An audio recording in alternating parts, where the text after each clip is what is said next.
All right, troop 10, hut! Forward march! Do something!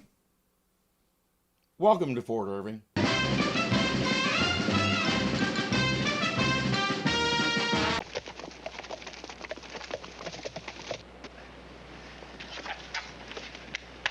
Well, here it is. This is it, Sarge? This is the ghost town you want us to homestead? You are now standing in the middle of downtown Paradise Junction. O'Rourke got a tip that the railroad is going to be coming right through here. Under the Homestead Act, all they have to do is stake the town out, fix it up a little, and it's theirs. And that pretty little train will bring more money than any of them could spend. Sarge, what does the Army think about soldiers homesteading while they're still on active duty? Yeah, well, you see, we're not going to be on active duty.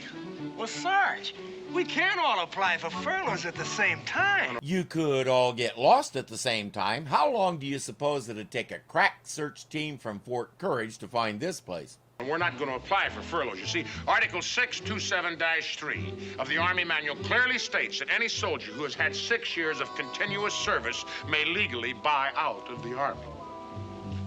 Buy our way out of the Army? Let me follow this. You join the Army. They pay you to Army. If you don't Army anymore, they don't have to pay you. But that's not good enough. You have to pay them. If that's not a definitive government operation, there ain't no such thing. Men, this is indeed a sad day for all of us in F Troop. 4 of our comrades in arms have decided to resign from the service and return to civilian life. I'm afraid I have some bad news, Agarn. Even with that hat, you're nowhere near as tall as O'Rourke. Now, I know this is not according to the manual, but because of the distinguished service these 4 men have given F Troop, I'm ordering the gun crew to give them a cannon salute. Sergeant Duffy? Right, sir. Cannon detail, ho! Whoever's on lookout might want to climb down real quick.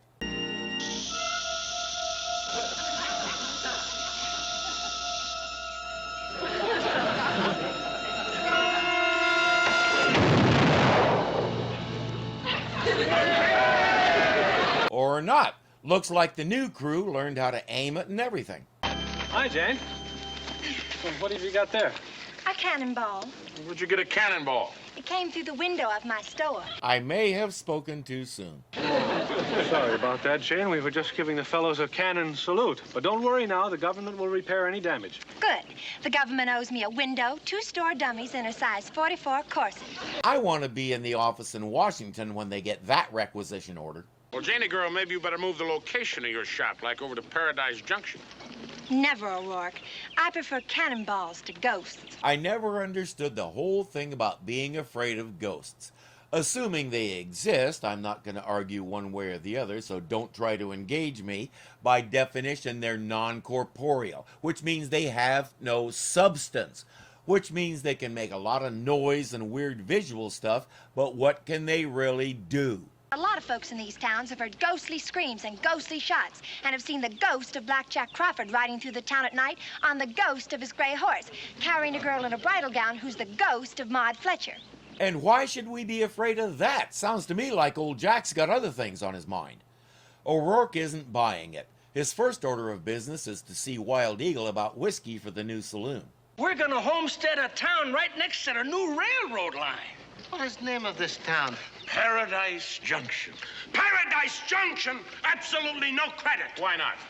Never heard of anyone selling whiskey to ghosts. Isn't that a little speciesist? What makes you so sure ghosts don't enjoy a little nip now and then, too? He says, no deal. O'Rourke will have to get his ghost whiskey somewhere else. You know, Chief, me never know you believe in ghosts. Me not believe in ghosts, but me not believe in giving credit either. That makes a lot more sense. Dobbs and Vanderbilt are at the hotel. You haven't seen any ghosts, have you? No, but 2 leprechauns checked into the hotel this morning. They registered as Mr. and Mrs. Smith. It's bedtime. Agarn is as nervous as a long-tailed cat in a room full of rocking chairs. Every little creak, bump, and burp has him freaking out. Did you hear that, Sarge? Agarn, I can promise you that Black Jack Crawford is not riding through this town on a pussy cat. Besides, that one's busy fighting a rocking chair.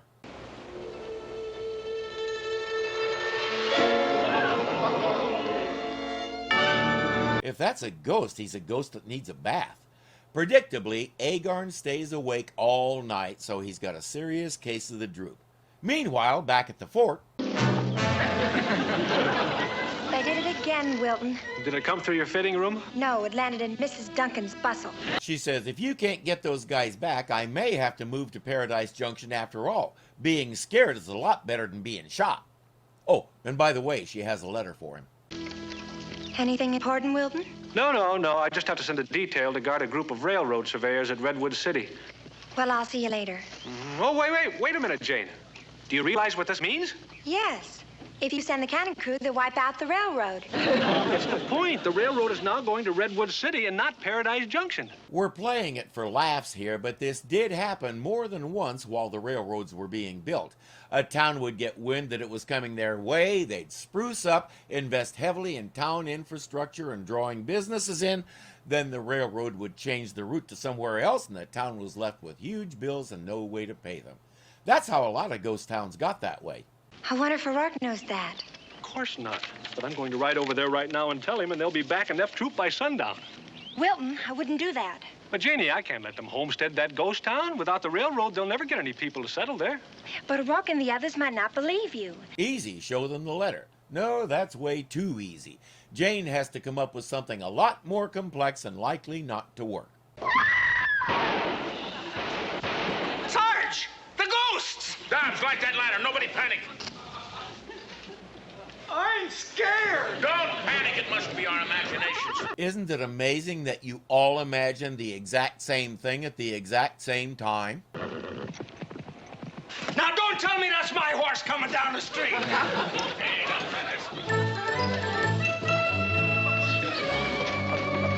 Sarge!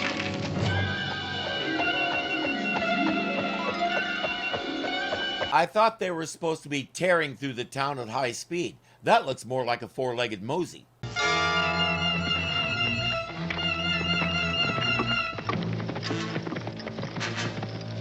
Hey, Garn. I'm scared. You're scared. I'm scared too, and I didn't even see it. What are you gonna do? Well, I don't know what you're gonna do, but I'm gonna pack and go back to the fort. I'm with you. Wait for me! Jane's plan was for her and the captain to pose as Blackjack and Maud and scare these guys out of their wits. I guess it worked on everybody but O'Rourke. Gentlemen, I want you to meet the ghost of Paradise Junction. What are you, some kind of nut? I'm Harry the Hermit. Harry the Hermit? That's right, and this is my town. Been living here for 20 years, and I don't like strangers coming around. That settles it. No ghost, let's get on with building this town.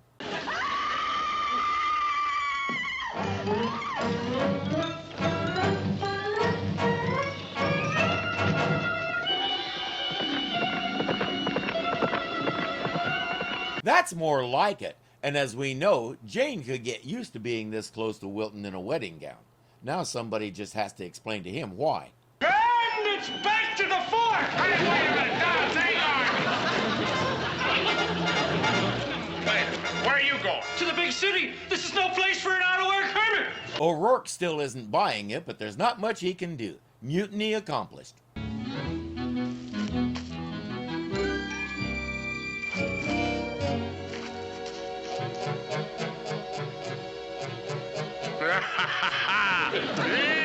Whatever it is, he's rather pleased with himself. Let's find out why. Captain Parmenter, I just want to thank you for giving me back my bugler duty. Oh, don't thank me, Dobbs. Army regulations clearly state that if a man re-enlists within 30 days, he is restored to his previous rank. It's all right here in the manual. I think this is what you're looking for, sir. And now we know what he found. They share a knowing look, and the captain says, "Thank you." Thank you, sir. The friend of mine over at the land grant office told me that the railroad was going to bypass Paradise Junction. Why didn't Parmenter just show him the letter? Because we had run time to fill and jokes to tell.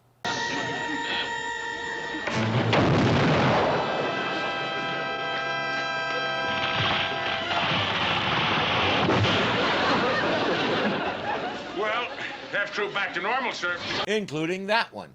In the epilogue, Wilton and Jane are having a picnic. Jane picked Paradise Junction because it's nice and private. Here, Wilton, you can start with this hard-boiled egg.